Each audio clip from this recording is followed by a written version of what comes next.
The book of Deuteronomy, chapter 19.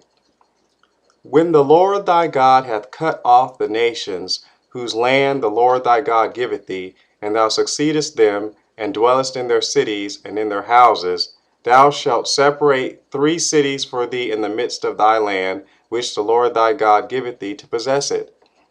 Thou shalt prepare thee a way, and divide the coasts of thy land, which the Lord thy God giveth thee to inherit, into 3 parts, that every slayer may flee thither.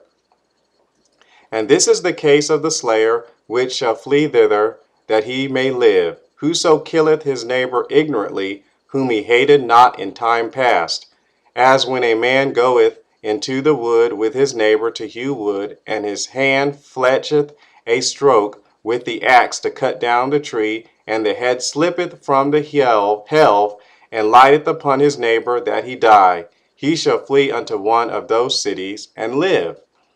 lest the avenger of the blood pursue the slayer while his heart is hot, and overtake him, because the way is long, and slay him, whereas he was not worthy of death, inasmuch as he hated him not in time past. Wherefore I command thee, saying, Thou shalt separate 3 cities for thee. And if the Lord thy God enlarge thy coast, and as he hath sworn unto thy fathers, and give thee all the land which he promised to give unto thy fathers, if thou shalt keep all these commandments to do them, which I command thee this day, to love the Lord thy God, and to walk ever in his ways, then shalt thou add 3 cities more for thee besides these 3, that innocent blood be not shed in thy land, which the Lord thy God giveth thee for an inheritance, and so blood be upon thee. But if any man hate his neighbor, and lie in wait for him, and rise up against him, and smite him mortally that he die, and fleeth into one of these cities, then the elders of his city shall send and fetch him thence, and deliver him into the hand of the avenger of blood, that he may die. Thine eye shall not pity him, but thou shalt put away the guilt of innocent blood from Israel, that it may go well with thee. Thou shalt not remove thy neighbor's landmark, which they of old times have set in thine inheritance, which thou shalt inherit in the land that the Lord thy God giveth thee to possess it.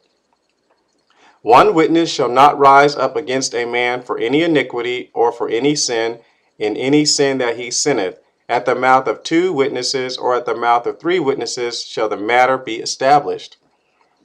If a false witness rise up against any man to testify against him that which is wrong, then both the men between whom the controversy is shall stand before the Lord, before the priests and the judges, which shall be in those days. And the judges shall make diligent inquisition, and behold, if the witness be a false witness, and hath testified falsely against his brother, then shall ye do unto him as he had thought to have done unto his brother. So shalt thou put the evil away from among you.